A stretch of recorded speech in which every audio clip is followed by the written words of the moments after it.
Les caries dentaires et les maladies des gencives font partie des maladies bucco-dentaires les plus courantes. Néanmoins, maintenir une bonne hygiène bucco-dentaire peut les prévenir. Les caries sont causées par des bactéries et une consommation excessive de sucre. Elles apparaissent lorsque des aliments qui contiennent des glucides tels que le lait, les boissons gazeuses, les bonbons, les gâteaux, les jus de fruits, les céréales et le pain sont en contact prolongé avec les dents.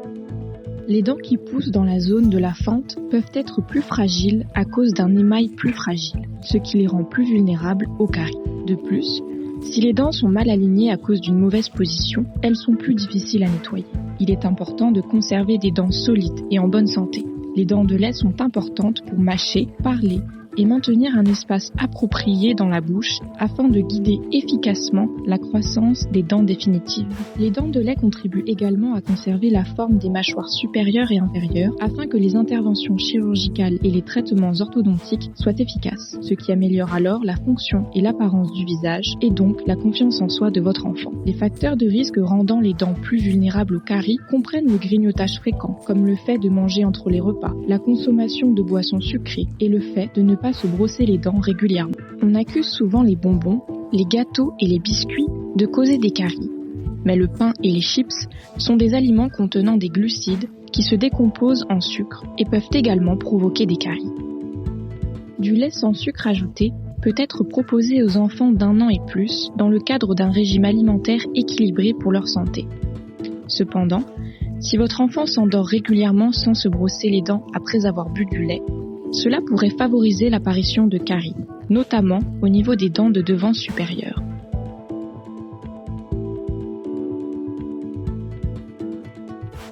Il est recommandé de boire 1 verre d'eau après chaque repas pour enlever les résidus alimentaires. Il est encore plus important de toujours brosser les dents de votre enfant immédiatement après chaque repas et avant le coucher.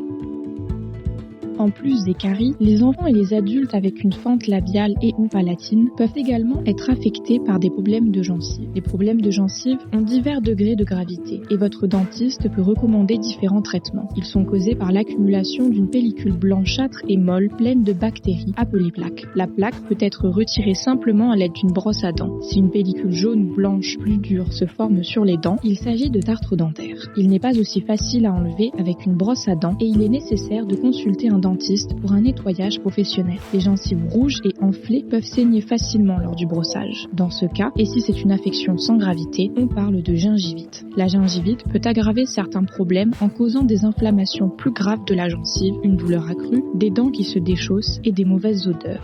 Ceci est appelé maladie parodontale et peut nécessiter un traitement plus complexe que celui d'une gingivite. La maladie parodontale peut aussi affaiblir l'os sous-jacent qui sert d'ancrage aux dents, ce qui entraîne leur déchaussement. Cette maladie est plus fréquente chez les adultes que chez les enfants, car elle met plus de temps à se développer.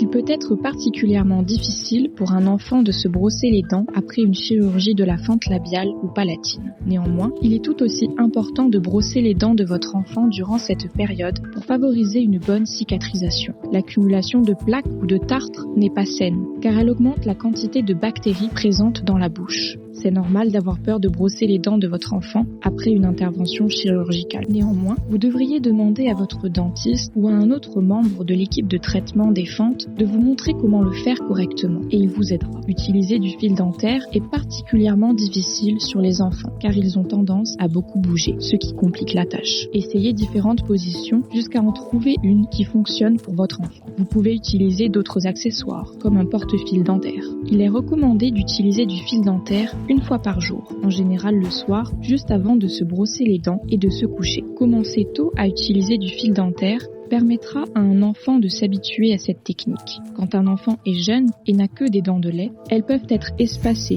ou être très proches les unes des autres. S'il y a un espace entre les dents, le fil dentaire n'est pas nécessaire, car le brossage permet de nettoyer entre les dents. S'il n'y a pas d'espace entre les dents, il est alors nécessaire d'utiliser du fil dentaire afin d'avoir des dents et des gencives saines, et donc de prévenir les caries. Smile Train et la FDI sont heureux de soutenir la communauté des personnes atteintes de fente. Ensemble, nous pouvons faire la différence. Changeons le monde, un sourire à la fois.